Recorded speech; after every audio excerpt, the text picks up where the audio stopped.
नमस्कार, मैं ऋषि टंडन। आज मैं लेके आ रहा हूँ आपके सामने संवाद भारती का एक नया एपिसोड। ये सोसाइटी में होने वाले परिवर्तनों को आपके सामने लेके आएगा ताकि आप भी अपनी भावनाएं व्यक्त कर सकें एक सजग नागरिक के रूप में। आज हमारे साथ में है डॉक्टर धनंजय जी। तो डॉक्टर साहब, आज आपसे थोड़ा सा बातचीत करेंगे हम लोग। जो नए प्रॉब्लम्स आ रही है सोसाइटी के सामने या नए चैलेंजेस आ रहे हैं, उन पे आपका क्या विचार है जानने की कोशिश करेंगे। तो सबसे पहले तो हम ये जानना चाहेंगे कि आप अपना प्लीज़ छोटा सा एक इंट्रोडक्शन दें ताकि आप जान सकें कि क्या बात हो रही है। मैं डॉक्टर धनंजय गुप्ता पिछले 11 वर्ष पूर्व 12 वर्ष पूर्व एक इंटरमीडिएट कॉलेज से मैं सेवानिवृत्त हुआ।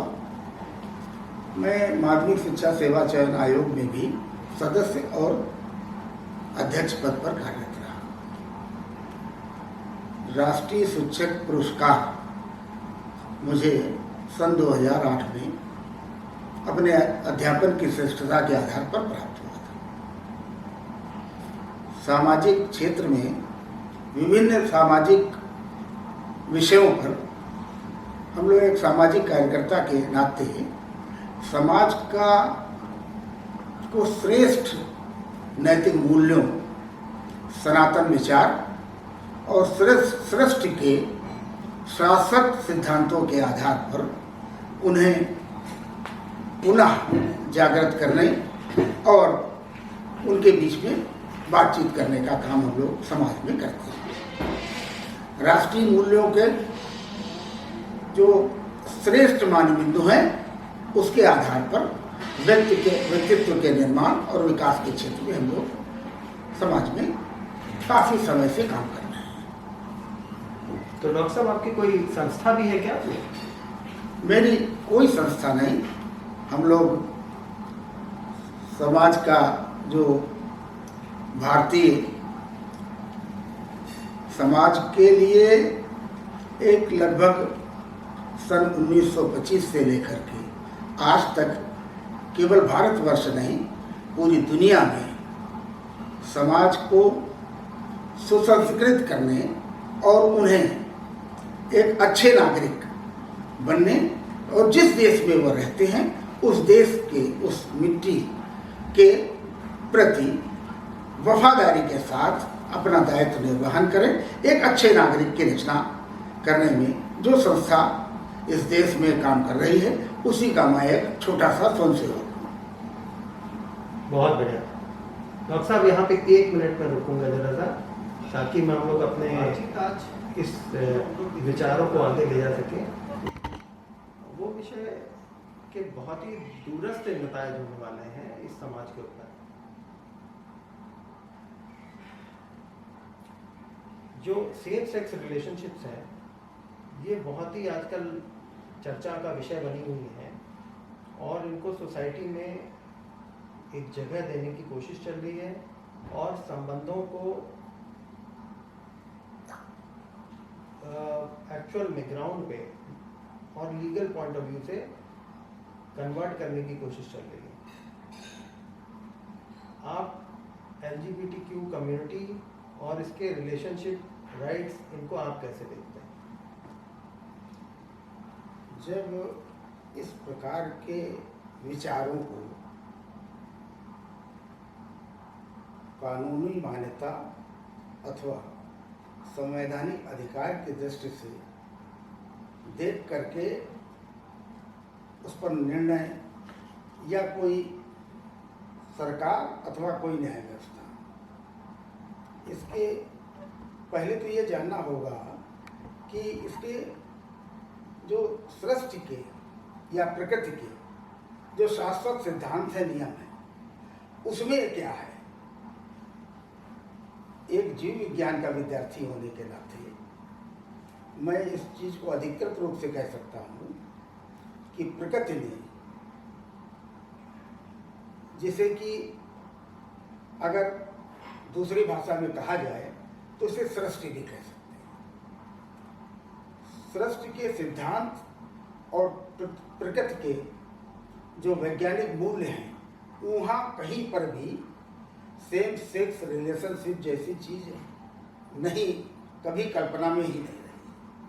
सेम सेक्स रिलेशनशिप का जो सर्वाधिक बुरा परिणाम आएगा, अभी मैं इसको समस्त जैव मंडल को से जोड़ करके आपके समक्ष रखने की कोशिश करूंगा। जो सबसे अधिक दुष्परिणाम होगा, जो कि अपने समाज में ही नहीं पूरे विश्व के आधार पर माँ एक ऐसी अमूल्य शब्द और रचना है जिसका इस प्रकार के कानूनी व्यवस्था आने के पश्चात माँ का कंसेप्ट, माँ कैसे नाम की जो संस्था है वही समाप्त हो जाएगी। बिना माँ के कोई कल्पना करना सृष्टि की प्रत्येक धर्मों ने अपने अपने धर्मों के आधार पर, अपनी अपनी मान्यता के आधार पर आदि पुरुष और आदि स्त्री का नाम दे रखा है। सनातन हिंदू धर्म में जिसके से मनु शत्रुपा, कहीं पर आदम हुआ, या इस प्रकार की बात आती है, वहीं से सृष्टि का रचना हुई और पूरी जो पुरुष और स्त्री नाम की रचना है वह संसार में आई। ये कंसेप्ट सबका है। इसके साथ साथ में अगर हम जोड़ के चलते हैं, प्रत्येक धर्म स्वर्ग और नर्क की भी व्याख्या करता है। सनातन हिंदू धर्म स्वर्ग नर्क कहता है, कोई जन्नत और दोजख कहता है, कोई हेल और हेवन कहता है। तो और सनातन हिंदू धर्म में एक वैदिक पंक्ति आती है, जहां तक हम लोगों ने बचपन में पढ़ा था, जननी और जन्मभूमि यह स्वर्ग के समान है। जब ये तो जननी माने माँ और जन्मभूमि माने वह भूभाग जहां पर हम लोगों ने जन्म लिया। ये देवतुल्य है, स्वर्ग के समान है, स्वर्ग की अनुभूति प्रदान करने वाले तत्व हैं। यह विषय एक आया और जिसे पूरी दुनिया को मानना चाहिए और मानती भी है। माँ पर न जाने कितने साहित्य ग्रंथ, महाकाव्य, खंडकाव्य की रचना की गई है।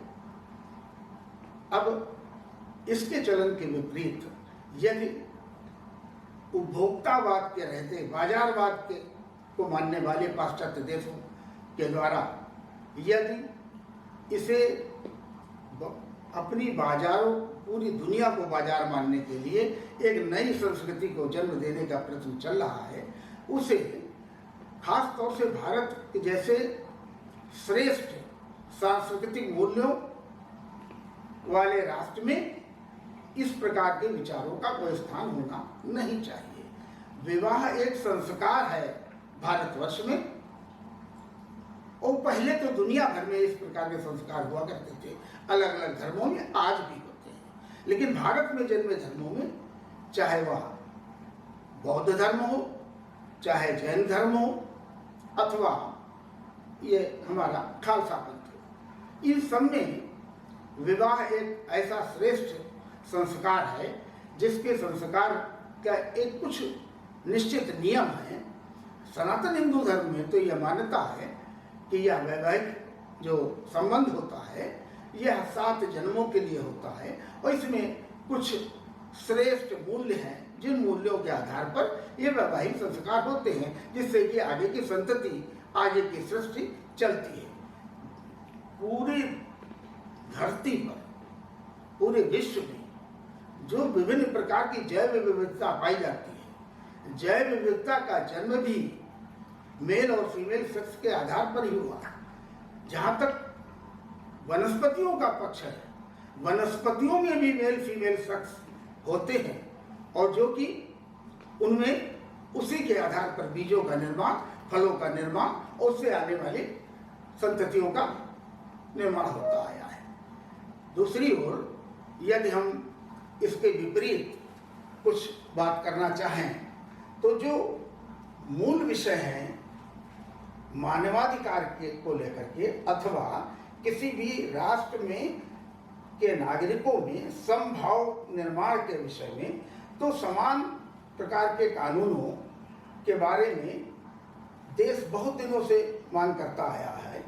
चाहे वह समान वैवाहिक कानूनों का मामला हो, चाहे समान पृथक्करण का मामला हो, चाहे समान उत्तराधिकार का विषय हो, चाहे समान गोद लेने का विषय हो, या समान रूप से वंशानुगत संपत्ति के स्थानांतरण का विषय हो, ऐसे अनेक विषयों पर न्यायालय अथवा सरकार के समक्ष ऐसे तमाम प्रश्न देशवासी करते आए हैं, जिससे कि देशवासियों में रहने वाले विभिन्न धर्मावलंबियों को एक प्रकार का मन बने। जब एक प्रकार का मन बनता है तो एक प्रकार की चेतना बनती, एक प्रकार की चेतना से एक प्रकार की सोच होती, एक प्रकार का विचार जन्म लेता है और उस विचार से सशक्त राष्ट्र की कल्पना को साकार किया जा सकता है। भाई साहब, मैं यहाँ आपको रोकना चाहूँगा, क्योंकि इस विषय को थोड़ा सा आगे भी ले जाना चाहिए हमें। जी। मेरे हिसाब से जो मैं देख रहा हूँ अभी,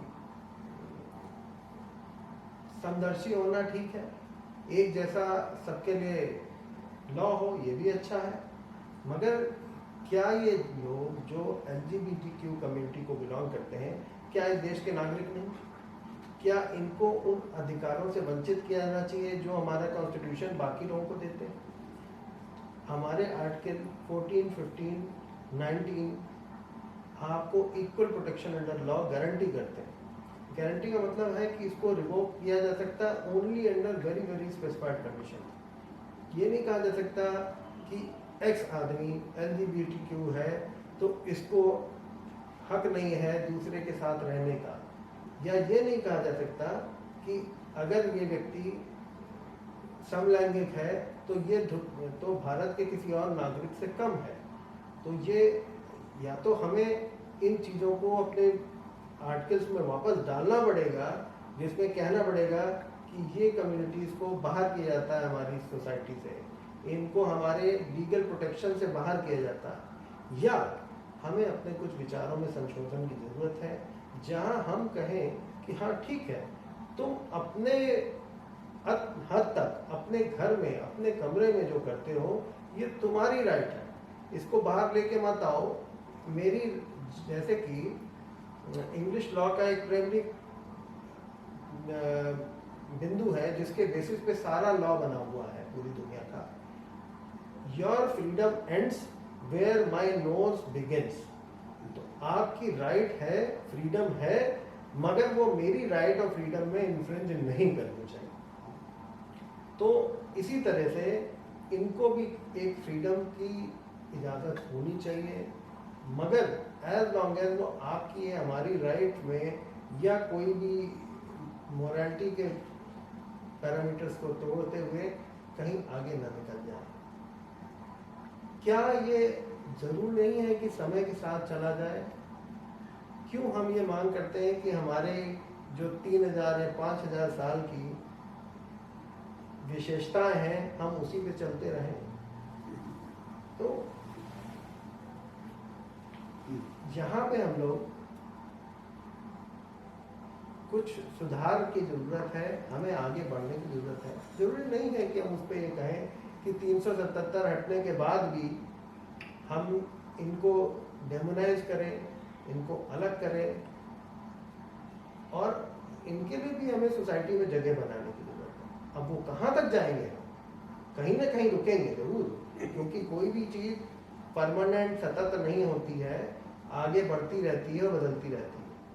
तो ये कहीं ना कहीं रुकेंगे हम, मगर कहाँ पे रुकेंगे इस पे एक लाइन ड्रॉ करने की जरूरत है। कोर्ट्स के द्वारा जो निर्णय दिया जा रहे हैं उनसे मैं 100% एग्री नहीं करता हूँ, आप भी नहीं एग्री करते होंगे आई एम श्योर, मगर किसी भी पर्सन को एज एन ह्यूमन राइट्स मिलनी चाहिए, इस पे तो आप भी एग्री करेंगे और मैं भी एग्री करता हूँ। हम राइट्स पर बिल्कुल एग्री नहीं करते। हम एक हैं शिक्षा। बच्चा जब थोड़ा बड़ा होता है, जमीन पे खेलने लगता है, तो जमीन से मिट्टी उठा के मुंह में डालता है, तो मानवाधिकार वहाँ पर लागू कर दीजिए कि उसको खाने दीजिए। जबकि मिट्टी में वह बैक्टीरिया एस्कैरिस के जीवाणु के सीड्स पाए जाते हैं जो पेट के अंदर जाकर के एस्कैरिस को जन्म देते हैं और पेट का रोगी बच्चा होता है। जब किसी बच्चे ने कक्षा में बैठा और बगल वाले की कलम चोरी कर लेता है, तो हम शिक्षक उसको डांटते हैं, समझाते हैं और उसे वापस कराते हैं। जो गलत मूल्य परंपराएं पढ़ें उन्हें तो रोकना ही होगा। और वो मूल्य जो संपूर्ण सृष्टि को चैलेंज करे। कल्पना कीजिए कि यह विषय अगर बढ़ता चला जाए तो समाज के अंदर क्या सृष्टि आगे अपना विकास कर सकती है? दुनिया भर के सभी जीव जंतु अपना जीवन साथी का चयन करते हैं। सभी, केवल 2 पशुओं में केवल 2 ऐसे जीव हैं जो अपने जीवन साथी का चयन न करके अनेक लोगों के साथ सेक्सुअल रिलेशनशिप करते हैं। उसमें मेरे जीव विज्ञान के आधार पर हम कह सकते हैं ऐसे 2 पशु केवल, एक का नाम है कुत्ता और दूसरे का नाम है सूअर। 2 पशु हैं जो अपने जीवन काल में जीवन साथी का स्थायी चयन नहीं करते। इसके विपरीत समस्त पक्षी अपना जोड़ा बना के चलते हैं, अपनी सृष्टि का निर्माण करते हैं अपनी जैसी। देखिए, जो इनहेरिटेंस है वो मतलब प्रकृति प्रदत्त एक शक्ति है। प्रत्येक जीव अपने जीवन काल में अपने जैसी एक रचना को जन्म दे करके ही विदा लेना चाहता संसार से। यही जीव विज्ञान का सिद्धांत है, यही जीव विज्ञान का नियम है। बिल्कुल सही है, आपकी बात बिल्कुल सही है जी। लेकिन इसके विपरीत उसको पूरा करते हैं। अगर मान लीजिए समलैंगिकता से जो विषय सामने आएगा वह जन्म देगा एक तो कि संतति को विराम। अगर यह नहीं होता, कोई संतति चाहेगा तो उसके लिए वह एक माँ का गर्भ की आवश्यकता होगी। तो आने वाले समय में बाजार के अंदर तमाम जैसे बोर्ड दुकानों के लगे रहते हैं, ऐसे ही दुकान लगा होगा surrogacy mothers are available here. यहाँ सरोगेसी माँ उपलब्ध है और बड़े बड़े उसके शोरूम खुलेंगे आने वाले समय में। ये भाई साहब, मैं आपको जरा सा बीच में रोकूंगा क्योंकि मेरी जानकारी में कुछ है ऐसा कि सरोगेसी इंडिया में काफ़ी प्रेवलेंट है और इलीगल नहीं है। मैं नहीं कहता कि हर चीज़ जो इलीगल नहीं है लीगल होती है। मैं हालांकि लॉ इसको यही कहता है कि अगर इलीगल नहीं है तो की जा सकती है, मगर मैं इसको अगेंस्ट ह्यूमन इंटरवेंशन मानता हूँ। मैं जानता हूँ, यहाँ पे मैं ऐसे लोगों को जानता हूँ, ऐसे हॉस्पिटल्स को जानता हूँ जो सेरिगेसी अलाउ करते हैं और जिसके माध्यम से ही संतान प्राप्ति होती है। तो ये मैं आपकी बात से मैं एग्री करता हूँ, मगर ये बात आगे की नहीं है, ये ऑलरेडी चल रही है, पिछले 15-20 साल से चल रही है। लेकिन सेरोगेसी जो शब्द है यह भी एक प्रकार का किसी की आर्थिक विपन्नता का उपहास है। ठीक है, वो देखिए वो पॉइंट आपकी बहुत बिल्कुल सही है। आर्थिक विपन्नता का उपहास बिल्कुल है। और मगर अगर देखिए क्या है ना, हम लोग जो बात करते हैं दो लेवल पे अलग अलग करते हैं, इलीगल और इमोरल। ये 2 चीज़ें आपस में कन्फ्लेट करती हैं। बहुत सी चीज़ें ऐसी होती हैं जो इलीगल भी होती हैं और इमोरल भी होती हैं, मगर कुछ चीज़ें ऐसी होती हैं जो कि इमोरल तो होती हैं मगर इलीगल नहीं होती।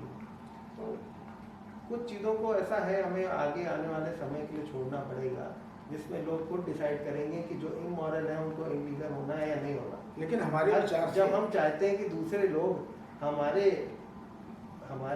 राइट में ना इंटरफेयर करें, तो कुछ जगहों पे हमें दूसरों के लिए जगह छोड़नी पड़ेगी। नहीं, हर अप्राकृतिक व्यवहार, हर अप्राकृतिक आचरण, हर अप्राकृतिक कदम निश्चित तौर पर वो अक्षम्य होते हैं। इसलिए समझौतावाद तो दूसरी चीज है, लेकिन बुराइयों को इंक्रीमेंट नहीं दिया जा सकता है। बुराइयों को प्रमोट करने के लिए सरकारी संरक्षण अथवा न्यायिक आवरण नहीं दिया जा सकता। आई एग्री है। और भारतीय समाज खास तौर से यहाँ तो श्रेष्ठ आचरण आचरण जो श्रेष्ठतम मानवीय मूल्य होते हैं उसकी धरा है ये। उस धरा पर इस प्रकार के कृत्य लुके छिपे हो रहे हों, या कोई कह रहा हो कि बहुत दिनों से होता है। थर्ड जेंडर का भी सवाल अभी आपने किया था। थर्ड जेंडर तो प्रगत प्रदत्त चीज है, वो किसी प्रकार की एक विकलांगता है, डिसेबल्ड है।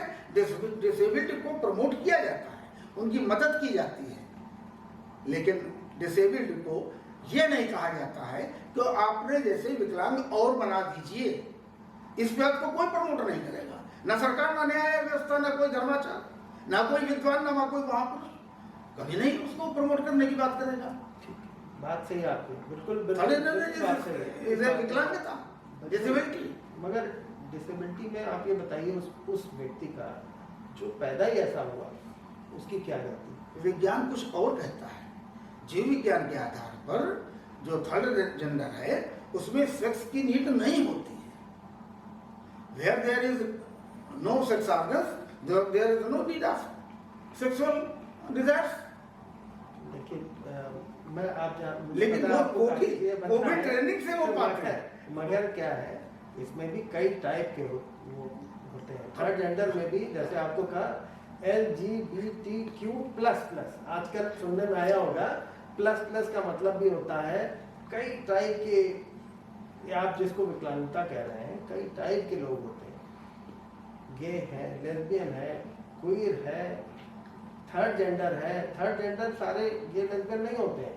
गे लेस्बियन ऐसे नहीं होते जो थर्ड जेंडर हो, उनके सब सेक्स ऑर्गन ठीक होते हैं, मगर हाँ आपस में इंटरेस्ट उनका इधर ना होके उधर होता, ये जरूर होता। हाँ, ये मानसिक विकलांगता तो आपकी मैं मान सकता हूँ, वास्तविकता भाई साहब ये है, मगर फिजिकल विकलांगता ये प्रगत प्रदत्त नहीं होता है, ये परिस्थिति जन्य है। इस प्रकार की जो जिज्ञासा, हम उदाहरण नहीं देंगे, लेकिन ऐसे भी लोग मिले हैं कि हमारे साथ बचपन में ये दुष्कर्म हुआ है इसलिए मैं भी कर रहा हूँ। वो तो देखिए अलग, वो अलग, ये भी है, वो अलग चीज है। देखिए वो ये तो, इसको तो कोई भी डिफेंड नहीं कर सकता। लेकिन और कुछ समाज के ऐसे हिस्से हैं और कुछ ऐसे समाज भी हैं जिनमें ये बड़ा कॉमन है, उनके घरों में ये सब चलती हैं चीजें, और वो मानते हैं कि हमारे यहाँ बहुत होती है। इनफैक्ट शादियां उनके अपने भाई बहनों में होती हैं। अब मगर वो चीजें LGBTQ में नहीं आएंगी। LGBTQ में सेम सेक्स रिलेशन की ही बात हो रही है यहाँ पे। इसको हमें रोकना चाहिए, आइडेंटिफाई इसी तरह करना चाहिए। अब सोसाइटी को क्या करना है, ये तो सोसाइटी को ही सोचना पड़ेगा इसके रिलेशन में। मगर जहाँ तक मैं तो उसको लीगल पॉइंट ऑफ व्यू से आज की डेट में देख रहा हूँ, आप उसको सोसाइटल पॉइंट ऑफ व्यू से देख रहे हैं। कई टाइप से इसको देखने की जरूरत है, हर प्लेन पे इसको एग्जामिन करना पड़ेगा, और हमें जरूर से ये डिसाइड करना होगा, आज नहीं तो कल, कि सोसाइटी में क्या होगा और कैसे होगा। तभी हमारी सोसाइटी आगे बढ़ेगी और आगे की डिसीजन लेगी। किसी भी प्रकार की बुराई को दो ही प्रकार से रोका जा सकता है, या तो उसे प्रगति रोक दे, अथवा कोई मनुष्य के चेक एंड बैलेंस बनाया जाए। तो जब तक ऐसी प्रवृत्तियों को हतोत्साहित नहीं किया जाएगा प्रत्येक, और समाज तो कभी इसको स्वीकार नहीं कर सकता है। अगर किसी, मान लीजिए किसी परिवार में इस प्रवृत्ति का बच्चा जन्म लेता है और वह यह जिद करे कि मुझको समलैंगिक विवाह करना है, तो पहले तो उसके माता पिता, उसके परिवारीजन तो इतना दुखी होंगे, इतने आहत होंगे कि वह तो आगे का जीवन जीने की सोच भी नहीं सकेंगे। लेकिन मान लीजिए किसी आधार पर वो इसके लिए इसे स्वीकार भी करना चाहें या करें बच्चे की जिद के आगे, तो ये कल्पना करना कि ये जो हमारे घर हमारे बच्चे के शक्ल और लैंगिक रचना का बहू के शक्ल में या दामाद के शक्ल में हमारे घर में आ रहा है, तो उसका वैवाहिक संस्कार करने के लिए वह विद्वान पुरोहित या मौलवी कहाँ से आएंगे? क्या वे इस चीज को स्वीकार करेंगे? अब इस पे मैं आ रहा हूँ। देखिए, मैं आपको फिर से लीगल पॉइंट ऑफ व्यू पे ला रहा हूँ। लीगल पॉइंट ऑफ व्यू क्या था इसी केस में इसी केस में लीगल पॉइंट ऑफ व्यू था, जिसपे कि हमारे चीफ जस्टिस चंद्रचूड़ साहब ने भी कहा कि एक एक्ट है जिसको कहते हैं स्पेशल मैरिज एक्ट। जरूरी नहीं है कि उसको मंदिर जाना पड़े, मस्जिद जाना पड़े, कहीं पे और विवाह हो। उनका भाई स्पेशल मैरिज एक्ट में जो मेल और फीमेल है इसको भी डिफाइन नहीं किया गया। अब मैं इससे बिल्कुल एग्री नहीं करता। मैं स्पेशल मैरिज एक्ट मैंने पढ़ा हुआ है और कुछ लोगों को जानता हूँ जिन्होंने नॉर्मल शादियाँ स्पेशल मैरिज एक्ट में की है, हिंदुओं ने मुसलमानों से, और दूसरी जातियों के दूसरी जातियों में वो स्पेशल मैरिज एक्ट उसके लिए बना। तो मगर शादी की बात नहीं हो रही है। मैं ये नहीं कहता कि शादी का इंस्टीट्यूशन को, जैसे पवित्र इंस्टीट्यूशन को, इसमें इन्वॉल्व किया जाए, मगर एक राइट टू 377 के बाद जो मिली है कोहैबिटेशन कहते हैं उसको, बगैर शादी के आप रोड रिलेशन में एक साथ रह सकते हैं। अगर आप मेरे समाज को पल्यूट ना करें, मुझको परेशान ना करें, मेरे घर वालों को में विद्वेष न पैदा करें, तो मुझको तो नहीं लगता कि उसमें कोई दिक्कत होनी चाहिए। हाँ, जरूर से अगर मेरे समाज में कोई विद्वेष जनरेट हो रहा है, मगर ये जो विद्वेष क्रिएट करेंगे, ये उनको भी सोचना है कि आगे इस विद्वेष को कैसे खत्म किया जाए। अगर घर के दरवाजे पर कोई खतरनाक जंतु आ जाए, अथवा घर के जंतु से ऐसा जिससे मेरे जीवन को खतरा हो या मुझे किसी प्रकार का चोट हानि पहुंचा सकता हो, तो उसे रिमूव करने का हम अगर अकेले नहीं कर सकते तो समाज के सहयोग से या कानून या प्रशासन के सहयोग से उसे रिमूव करने की चेष्टा करते हैं। हमारे आंगन में अगर बबूल का पेड़ लग जाए और कहा जाए बबूल तो बड़ा गुणवत्ता की चीज़ है, इसकी फली शरीर को पुष्ट करने के लिए बहुत अच्छी दवा है, इसकी छाल से दांत का और पेट रोगों को ठीक करने की दवा बनती है, आदि आदि। लेकिन और वो विशालकाय वृक्ष जब बनता है तो आने जाने वालों के बदन को नोचता है, तो अंततः उस बबूल के पेड़ को कोई पालता नहीं है, तो उसे रिमूव करने की चेष्टा।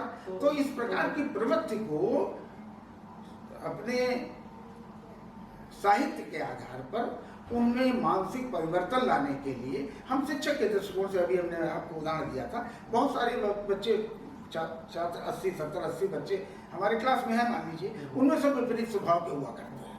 कोई किसी स्वभाव को, कोई पढ़ना चाहता, कोई नहीं पढ़ना चाहता, कोई पढ़ने वाले को सताना चाहता, कोई पढ़ने वाले को नकल कर लेना चाहता। लेकिन शिक्षक का दायित्व यह होता है कि प्रत्येक की प्रतिभा का समान रूप से विकास किया जाए और प्रत्येक छात्र अपने अपने IQ के आधार पर श्रेष्ठ नागरिक का स्वरूप धारण कर सके। उसमें जो अन्य प्रकार के चरित्र हैं, उन चरित्रों को हतोत्साहित करने के लिए हम लोग काम करते हैं। ये तो इसलिए समाज, शिक्षक, शिक्षा व्यवस्था, न्याय व्यवस्था और सरकार सभी लोगों को मिल करके ऐसे मानसिक रोगों का उपचार करने का की जरूरत, आवश्यकता है। कानून कुछ भी कहता हो, संविधान कुछ भी कहता हो, लेकिन इस प्रकार का आचार विचार व्यवहार निश्चित तौर पर समाज के लिए और सृष्टि के लिए, दोनों के लिए घातक है। तो भाई साहब, मैं अगली क्वेश्चन इस पे राइज होता है कि मान लीजिए आप तो पढ़ाने रहे हैं, कोई व्यक्ति इस तरह के मानसिक या फिजिकल रोग से ग्रसित बच्चा आपके स्कूल में ज्वाइन करता है, तो क्या करना चाहिए उसके? उस बच्चे को क्या हमें छोड़ देना चाहिए सड़क पे कि नहीं तो प्रश्न ये बहुत अच्छा है, प्रश्न यही है मौलिक। सारी वार्तालाप का अंतिम ये जो विषय है, ये सबसे अच्छा विषय है। बड़े से बड़े अपराधी जब 40 वर्ष 50 वर्ष तक लगातार व्यक्ति टॉक्सिकेशन करता है, विभिन्न प्रकार के नशा करता है और उसे प्रशिक्षण के द्वारा, शिक्षण के द्वारा, प्रेरणा के द्वारा, कुछ अन्य उपायों के द्वारा उसके मन को बदला जा सकता है, तो ऐसे विद्यार्थियों को हम लोग छोड़ते नहीं हैं। हम लोग ऐसे विद्यार्थियों को भी निश्चित तौर पर उनके प्रशिक्षण के द्वारा, उनको अच्छी शिक्षा दे करके उन्हें अच्छे नागरिक बनने की प्रेरणा देते हैं और निश्चित तौर से हर शिक्षक उसमें सफल भी होता है, ऐसा नहीं है। तो और जब इस प्रकार की प्रवृत्ति को कानूनी संरक्षण मिलेगा तो वह शिक्षक भी मजबूर होगा, क्योंकि इस प्रकार की प्रवृत्ति का बालक अथवा कोई व्यक्ति जब उसे कानूनी आवरण के अंदर होगा, तो यदि उसे कोई शिक्षक या समाज का व्यक्ति उसे टोकेगा तो वो अपराधी क्यों बनना चाहेगा। तो ऐसी दशा में हर शिक्षक, हर समाज का जागरूक नागरिक अथवा प्रशासन तंत्र ऐसे लोगों से दूर ही रहना पसंद करेगा, बल्कि उनके किसी भी ऐसे कृत्य जो समाज को अच्छे नहीं लग रहे हैं लेकिन उसमें किसी प्रकार का हस्तक्षेप करने से बचेगा, तो दूर रहेगा। और तो ऐसे आने वाला परिणाम ये होगा, यह प्रवृत्ति निश्चित तौर पर आप देखिए ठेके के बाहर नहीं मैं भाई साहब यहाँ पे मैं अभी बीच में आपका मैं बात इंटरनेट करूँगा। अब मैंने आपसे एक बहुत ही सिंपल सा क्वेश्चन पूछा, अगर कोई ऐसा बच्चा जिसमें जन्मजात इस टाइप की प्रवृत्ति है स्कूल में आना चाहता है, क्या आप उसको स्कूल में आने देंगे? बिल्कुल आने देंगे। अच्छा, कब तक रहने देंगे? अगला उसकी प्रवृत्ति में परिवर्तन हम ला सकते हैं। मान लीजिए नहीं ला पाए हम, तो कितने समय लगेगा उसमें? क्या हम बच्चों के साथ में उसको बैठाने में कोई हिचक तो नहीं होगी? यदि वह अपने संयम के साथ क्लासरूम में बैठता है तो उसको कोई हिचक नहीं होगी। संयम एक ऐसी चीज है कि जो शिक्षण प्रशिक्षण द्वारा किया जा सकता है, जो सत्संग कह सकते हैं इसको। हम लोग विद्यालय में भी जब बच्चों को पढ़ाते हैं तो सबसे पहले कहते हैं सावधान, सीधे बैठना, वर्टेब्रल कॉलम सीधी होनी चाहिए। वर्टेब्रल कॉलम सीधे मतलब स्पाइनल कॉर्ड सीधी हो, स्पाइनल कॉर्ड सीधी हो, जो हमारे द्वारा उसको बताया जा रहा है वो सीधे सीधे उसके मस्तिष्क को ट्रांसफर हो जाए। मेरी वर्टिकल कॉलम सीधी हो गई। नहीं सावधान, हमारे यहाँ तो जब पंडित पुरोहित घर में पूजा कराने आते हैं तो कहेंगे सावधान योग मुद्रा में। सावधान योग मुद्रा मतलब वर्टिब्रल कॉलम सीधे, जिससे कि जो हम मंत्रोच्चारण कर रहे हैं वह आप समझे न समझे लेकिन आपके मस्तिष्क में सीधे सीधे पहुंचे, मस्तिष्क उसको समझने की चेष्टा करता रहे। अगला प्रश्न अब इसी से जुड़ा तीसरा प्रश्न। अब बच्चा आ गया, वो बैठा हुआ है डिसिप्लिन के साथ। अब ये बताइए, जो बाकी बच्चों के पेरेंट्स हैं, क्या वो आपको प्रताड़ित नहीं करेंगे? आपसे पूछेंगे नहीं कि आपने ऐसे बच्चे को हमारे बच्चों के साथ में बैठाए हुए हैं, क्या वो गलत संगति तो नहीं पा रहे बच्चे? अब ऐसी केस में आप उन बच्चों के पेरेंट्स से क्या कहेंगे? यदि बच्चे, उसके अन्य सहपाठी उस बच्चे के आचार व्यवहार से कुछ गलत प्रेरणा ले रहे हैं अथवा वो आपत्तिजनक उन्हें लगता है तो वो अपने माता पिता तक ये पहुंचाएंगे। अन्यथा मेरा कहना ये है, यदि उसे हम शिक्षक के रूप में इतने सक्षम हैं कि उसे संयम प्रदान करने का, संयमित जीवन जीने का या सहपाठियों के साथ सावधान विचार, देखिए ये एक विचार मंथन है जो हमको आपको करना है, हमारी ऐसे सोसाइटी के कई लोगों को करना है, पूरी सोसाइटी को करना है कि जिस कम्युनिटी की बात कर रहे हैं, जिसको एक साथ जोड़ा गया है LGBTQ कम्युनिटी, इसका क्या करना है, इसके साथ में कैसा व्यवहार होगा, इसको हमारी सोसाइटी में क्या जगह मिलनी चाहिए और इनकी जो राइट्स हैं इनको कैसे हमें ख्याल रखना। हो सकता है इन प्रश्नों का जवाब आज हमारे आपके पास ना हो, मगर इस मंथन की शुरुआत आज से हो जानी चाहिए। आप क्या कहते हैं सुशांत? देखिए, जो विषय आपने अंत में रखा है प्रश्न, इस प्रश्न का, ये प्रश्न कोई नया नहीं कह सकते हैं, लेकिन लैंगिक स्वतंत्रता के नाम पर लैंगिक स्वच्छंदता का यह एक विशिष्ट उदाहरण है।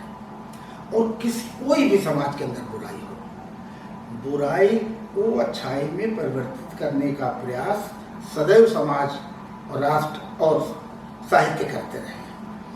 यदि हमारे यहाँ एक श्रेष्ठ कहावत है जो कि पूरे दुनिया के अंदर सर्वमान्य है कि बुराई से हम द्वेष करेंगे, बुराई को समाप्त करने की चेष्टा करेंगे, लेकिन जो बुराई कर रहा, जो बुरा व्यक्ति है, जो या किसी प्रकार के उसमें दोष है, उसे समाप्त करने या उसे किसी प्रकार का कष्ट देने की प्रवृत्ति हमारे हिंदू संस्कृति में, सनातन प्रवृत्ति में नहीं है। संस्कृति में तो ऐसे जो भी बुराई है उस बुराई को हम समाज में अपने संस्कारों के आधार पर, श्रेष्ठ वचनों के आधार पर, श्रेष्ठ शिक्षा के आधार पर उस बुराई को धीरे धीरे करके सने समाज स्वतः उसे समाप्त करने का प्रयास करेगा। लेकिन उसे चेक करने, उसे रोकने का प्रयास तो समाज में प्रत्येक व्यक्ति का यह कर्तव्य है, प्रत्येक संस्थाओं का कर्तव्य है, न्याय व्यवस्था से लेकर सरकार तक का कर्तव्य है, प्रत्येक समान रूप से प्रत्येक धर्मों पंथों का भी यह कर्तव्य है कि ऐसी बुराई को रोकने के लिए जो भी उसके मन में प्रश्न हो, जो भी मन में उसका उपचार हो, चाहे वह उपचार वर्तमान मेडिसिनल पद्धति से हो, चाहे वह उपचार संस्कार के द्वारा हो, चाहे वह प्रेरणा के द्वारा हो, या संयम से सब कुछ परिवर्तन हो सकता है। संयम के आधार पर, साधना के आधार पर व्यक्ति से उस व्यक्ति का व्यक्तित्व परम चेतना से संपर्क करने में जब सफल हो सकता है, तो किसी भी बुराई को हम उसे शिक्षा, प्रशिक्षण, प्रेरणा के आधार पर उसे अगर जड़मूल से नहीं समाप्त कर सकते तो समाज के निगाह में वह चीज ना आने पाए, इस बात के परहेज के लिए तो ऐसे व्यक्तियों को हम प्रेरित ही कर सकते हैं। और निश्चित तौर पर समाज सफल होगा, देश सफल होगा और ऐसी बुराइयां इस राष्ट्र में पनपने नहीं पाएंगी। इस शुभेच्छा के साथ, इस संकल्प के साथ हमारे ख्याल से ये बात पूरी होना चाहिए। और यह संदेश विद्वान मनुष्यों को, संत महात्माओं को, धर्म गुरुओं को, चाहे वो मत मजहब पंथ संप्रदाय का, चाहे जिसका भी मानने वाला हो, बुराई को बुराई के तरीके से देखें और उस बुराई को चेक करने, रोकने, फैलने से समाज के अंदर रोकने के लिए अपने अपने स्तर से प्रेरणा स्रोत का काम करें। इन मेरे समझ से हम ये राष्ट्र सफल होगा और हम सभी समाज के अंदर पुनः जो सृष्टि के अनुरूप चरित्रवान श्रेष्ठ समाज की संरचना में हम सब मिलकर के सफल होंगे, राष्ट्र सफल होगा। इसी में हमारी न्याय व्यवस्था और सरकार का भी वाहवाही होगी, उसको उसकी भी दुनिया के अंदर प्रतिष्ठा, मान सम्मान बढ़ेगा। इन शब्दों के साथ मैं अपनी बात को समाप्त करना चाहता हूँ। अगर बहुत बहुत धन्यवाद, आपके साथ में बैठ के बात करके खुले मन से बहुत अच्छा लगा मुझे। कुछ चीज़ें ऐसी हैं जो उस पर हम दोनों के विचार एक जैसे नहीं हो सकते हैं। हो सकता है मेरे कुछ विचारों से आप जी सहमत ना हो सकता है कुछ विचारों से मैं सहमत ना हो, मगर संवाद बहुत जरूरी है। इसीलिए हमने इस चैनल का नाम संवाद भारती रखा है। संवाद भारती का काम ही यही है कि भारत में संवाद स्थापित करें लोगों के बीच में, और जातियाँ और धर्मों, विभिन्न प्रकार के लोगों के बीच में संवाद स्थापित करें। आप आए, बहुत अच्छा लगा आपके साथ समय व्यतीत करके। फिर से हम लोग बैठेंगे, हो सकता है इसी या किसी और विषय पे। मैं अपने सारे मित्रों से जो हमें देख रहे हैं उनसे कहूँगा कि आप हमें सब्सक्राइब करें, लाइक करें और फॉरवर्ड करें। बहुत बहुत धन्यवाद।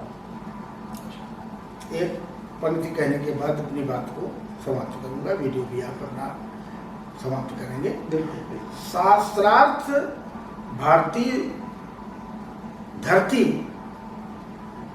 की जड़ में है, प्रवृत्ति में है, और यही एक शास्त्रार्थ का रूप है। और शास्त्रार्थ का निष्कर्ष ही यही है कि मुंडे मुंडे मतिर भिन्न है। इसको जरा सा बता देंगे चलते चलते, इसका क्या वो है? मुंडे मुंडे मतिर भिन्न माने प्रत्येक मस्तिष्क की सोच विचार में अंतर होता है, किंतु शाश्वत मूल्यों में समानता।